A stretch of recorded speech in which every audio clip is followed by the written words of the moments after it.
Alright. My friend is sitting this one out, so, because he didn't see it, so I am going to be reviewing Spider-Man.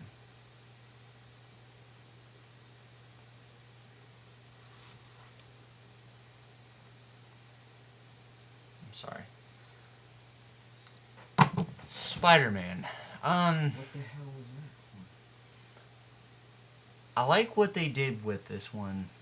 It's the story you all know, but kind of with a little bit of a twist. It's not the Green Goblin this time. It's actually the Lizard, played by Rhys Ifans.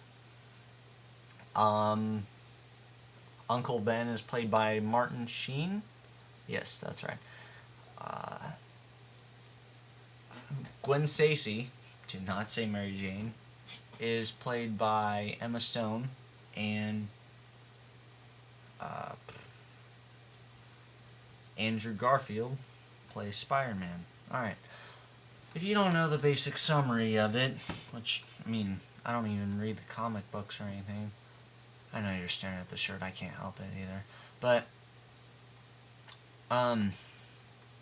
if you're not familiar with the basic summary of it, then basically it's Peter Parker is just kind of this nerdy kid, and he goes into a science testing lab one day and gets bit by a radioactive spider. Well, in this one they kind of change it up a bit. He doesn't get the like built-in web shooters. He actually makes them because he's big in science or whatever. And so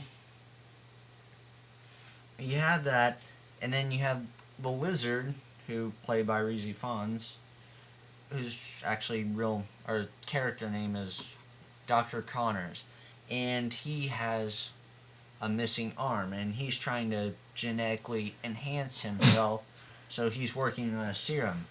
Turns out, in all superhero movies, serum goes a little overboard, and he just turns into a human lizard, ergo the Lizard.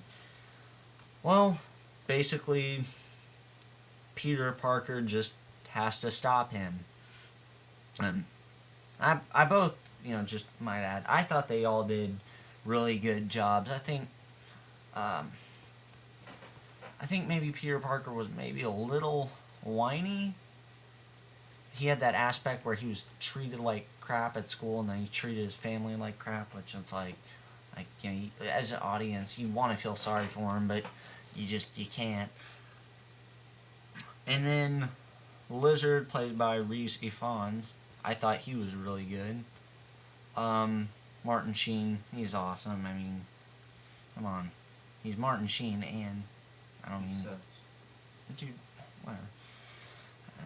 And, he plays Uncle Ben, But the tone they did with this movie was a lot better than the original. The original was quirky, and then finally it went from the little kind of jokey tone to him just dancing to 70s disco with a emo haircut. Sorry if I angered the more black-wearing audience. But, yeah, that's kind of where the direction that movie went in. I don't even think I need to mention Spider-Man 3.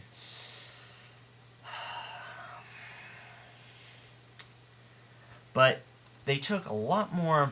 Maybe the director of this movie, Mark Webb, I believe, was influenced by Christopher Nolan, because they took a lot more of a dark and it had its joke parts, kids. It's not a drama by any means, but it took a lot more of a dark, serious tone, and I kind of like that. But yeah, the movie was pretty good. My friend, you're gonna hear him complaining in a minute. I have no complaints. Well, I give it a 4 out of 5, but the reason I kind of stutter with that is because they did a bad marketing job, and maybe I'm spoiling some stuff. Okay, spoiler alert.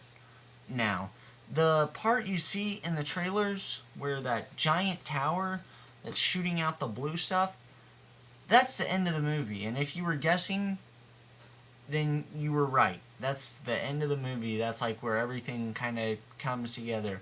And then, you know how every Marvel movie is reputable for its after credit scene. That scene where, you know, you see Dr. Connor sitting in the, you know, prison cell and you hear, "Did you tell the boy about his father?" That's the ending credit scene. And there's nothing more to it. That's all you see, that's all you hear. I, and I guess you just gotta assume that it was the Green Goblin. But yeah, like I said, you know, as far as summer movies go, you know, it had a lot of action. I think families are gonna love it, and so yeah, 4 out of 5. You know, if you're a comic book, I never read the comic book, so I don't know, but 4 out of 5. And this is the Raw signing off. Good night.